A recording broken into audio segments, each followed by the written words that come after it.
shut this window down here before I go any further, that what I'm trying to do is show you that this algorithmic method that is on the slides will not work on a computer. The computational method is different. That does not mean that you can't use this, because this is okay on paper and you will not be asked to program. So really the slide method is okay as long as you understand one or two things, and it's those one or two things that I'm trying to show you. So first of all, let me get rid of let's put this all back to normal. Maybe I should have just copied and pasted it. It would be a lot quicker. There we go. There is my array, an even numbered array. And the first thing that can't be done on computer is this indexing.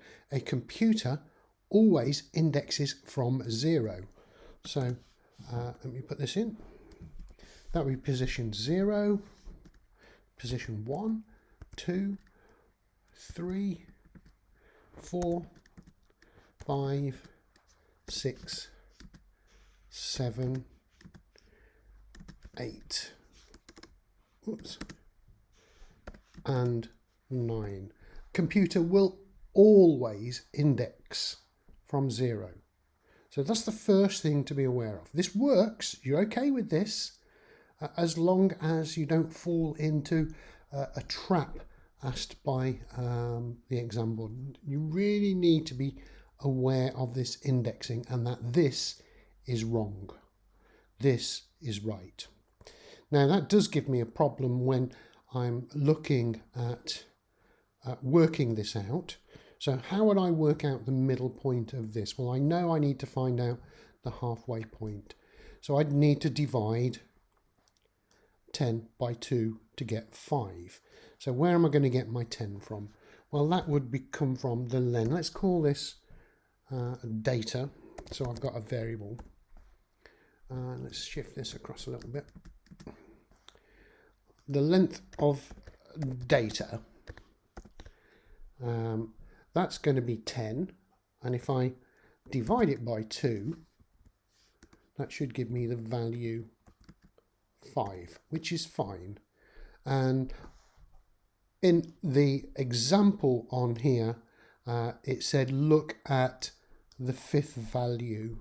Okay, so we're trying to compare the 5th value on the screen. Well, if I go to 5 here, then I've got the value 16. However, if I go to the value 5 here, I've got the value 18. It's not really a difference. It's not an issue at all. It's only because I've shifted these indexes down 1. So really what I'm going to do, instead of searching for 9, because I want to repeat the steps that they took, I really need to search for the value 12, 1 on. So instead of searching for 9, I'm going to search for 10. So let's bear in mind that the item I'm looking for now is the value 12. So I'm going to take a look at this position 5, and I'm going to compare my item with the value in my array. Well, the value in my array is 18. What I'm looking for is 12. 12 is less than 18, so I need this part of the list to be dragged out. So I can just copy it. I haven't found my value, but I have recreated a list. Now here's the first problem with a computer. A computer with a static array cannot do this. It cannot just come up with a new data type. And I've got a new data type here being a smaller list. It can't do that. It's physically impossible. So really, I'm going to give it data1 as a variable. This is not at all in any way, shape or form possible in the computation. So it works algorithmically, but it does not work computationally because we can't just create another array. So the next thing that we need to do now is work out the length of this list and check the middle value. Well, that's easy enough done. That should be len data1. Remember, data1, it's impossible to do. We can't recreate, or we can't create an array on the fly. So computationally that wouldn't work. Len of data1, and we divide that by 2. Well, the length is 1, 2, 3, 4, 5. So 5 divided by 2 in integer division. So it's 2.5. It's going to give me the value 2. So now I'm looking at the position in my list at value 2, which is 9, and I'm checking to see if it's the same as 12. It isn't. So what we've done here is the same as this one. We've split our list into 2, and now we're checking the middle value of the new list. So 9 and 12, compare them. Well, 12 is bigger than 9, so we know that it has to be in the right-hand side of the list. So again, we do something that is impossible in a computer. We create a new variable, and we have our new list. And if I just paste that in there, that's brilliant. But what isn't brilliant is this next one from the algorithm. So if I go on to the next slide, if I can, in fact, let's go on to the last slide, it's got this indexing notation up here, 3 and 4, in the algorithm. But we cannot have a list that starts at 3 and 4. Computationally, again, it's impossible. It won't work. All arrays or lists need to be starting at 0. So we've got some computational issues with this method. It works on paper, and you can use this on paper. It would be fine to use 3 and 4 on paper, but the computer, when you try to program it, won't accept it. So what we're going to do again is work out the length of data2, which again should not be possible because we can't define a new variable called data2 and divide that by 2. So the length of data2 is 2. Divide that by 2 and you get 1.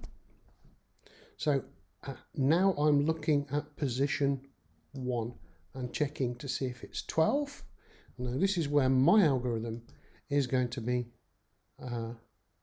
a little bit different to theirs.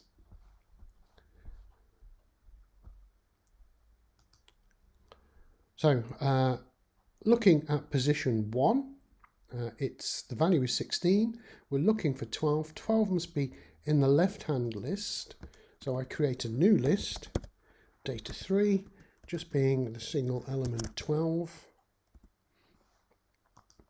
And then when I look at this, if I use the same logic, trying to find it, length of data 3, well, that's 1.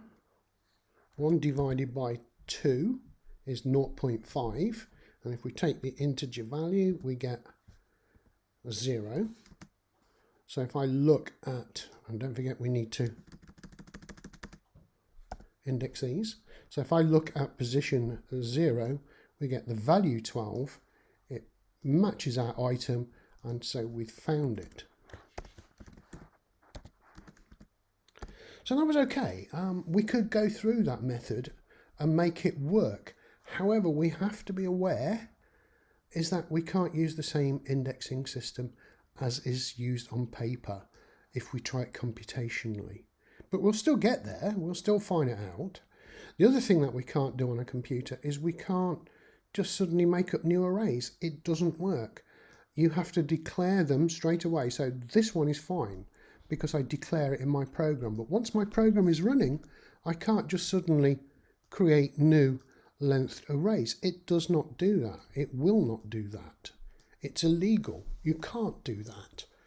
And so this method will not work directly on a computer. So we can't program it computationally. Now I'm going to add a little bit of what we call a caveat to that. So if we were using a dynamic list, we could do it. Although we wouldn't end up with data 1, data 2, data 3, we would just keep changing this list. So this one would probably just break down to that. So we'd be able to shrink it or grow it because it's dynamic, it can change.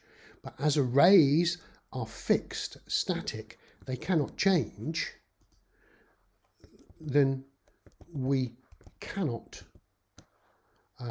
have new data items. So that would be illegal in programming. So that's why I am saying the algorithmic method is different to the computational method. Now that I've said that, we can actually go through and see how we can program it. So at the end of the day, the actual algorithm that they've given us here could work properly in a computer.